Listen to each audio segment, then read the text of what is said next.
Hello, everyone. We are now in week 7, and in this podcast, I'm just going to walk you through what to expect for the week. We will be covering chapter 6, which is all about stereotyping, prejudice, and discrimination. So if we look at our to-do list here for the week, of course, listen to the podcast, but also check out the chapter objectives. There's a little bit more in this chapter, I think, than in previous chapters. Just a lot of concepts. Don't take for granted, though, the topic. I think sometimes people assume, I know a lot about prejudice and racism and discrimination. These are words we hear, especially recently, thrown around all the time. Don't take for granted that you know what this all means.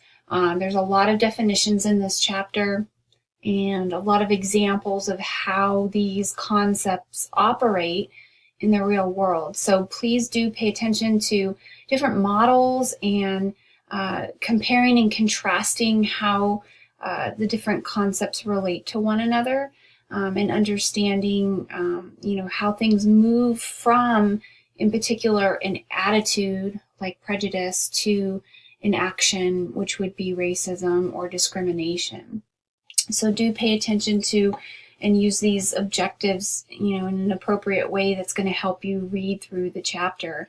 And I would also really highly recommend using the Revel options that come with the book. Some of you are using them, and I'm hearing good feedback.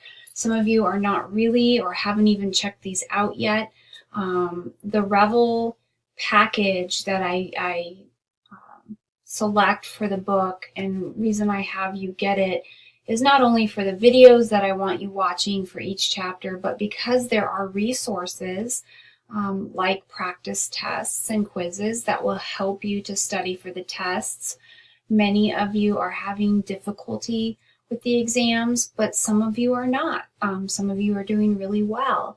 So I think one of the big differences might be, and this is my hunch just based on what I've been seeing, is that some are using Revel and some are not. Revel's very helpful because you get practice tests. It gives you a good look at whether or not you're ready for the test. So my advice would be, once you've read through all the material, you've done the discussions, and you think you're ready to go, you're ready to take the test, I would go to Revel first and try a test there without using your book and without using your notes. That's the key thing, is you have 30 questions and 30 minutes. If you're checking your book, you're wasting time there. If I give this test in class to my face-to-face classes, they have 50 questions, 50 minutes, but they're not allowed to use their books and they're not allowed to use their notes. Everybody always finishes in time. Whether or not you feel confident about your test taking depends on how well you studied, but there's never an issue if I didn't have enough time. So if you're finding that time is your enemy here and you're struggling to finish the test in time, I would recommend putting aside your book and notes, which you should not be using. It's really not allowed. But also just really using Revel and spending some time in the practice tests before you even go ahead and attempt to do the test for the class. So that would be my recommendation.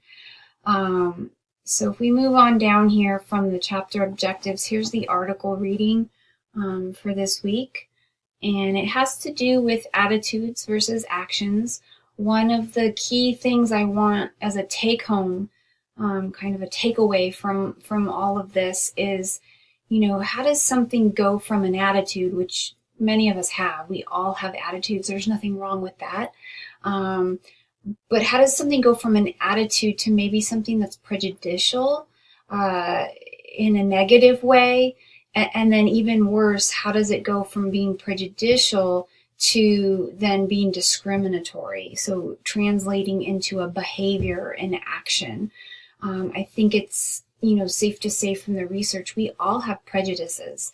It based on, how we grew up, what our understanding of the world is, who we've interacted with, who we haven't. It's sort of human nature to have some prejudices. A prejudice just means a preference for something. And we all have that. But the degree to which we let that dictate our actions is where we can get into trouble. And the degree to which we hold negative viewpoints of a class of people or a group of individuals, that's where problems can come into play. So this article is examining that a little bit more, talking about a study that was done with some immigrants and people getting served or not served in a restaurant.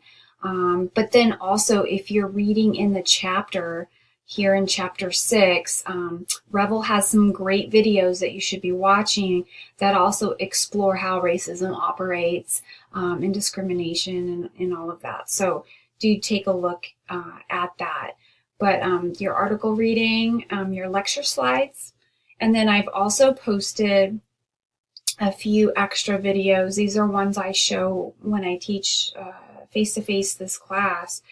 These are great ones that I show. This one has to do with Jane Elliott's seminal study on prejudice, and how it can form at an early age, much from modeling of behavior that kids do. So again, the observational learning is key here in how we form our prejudices, our early experiences.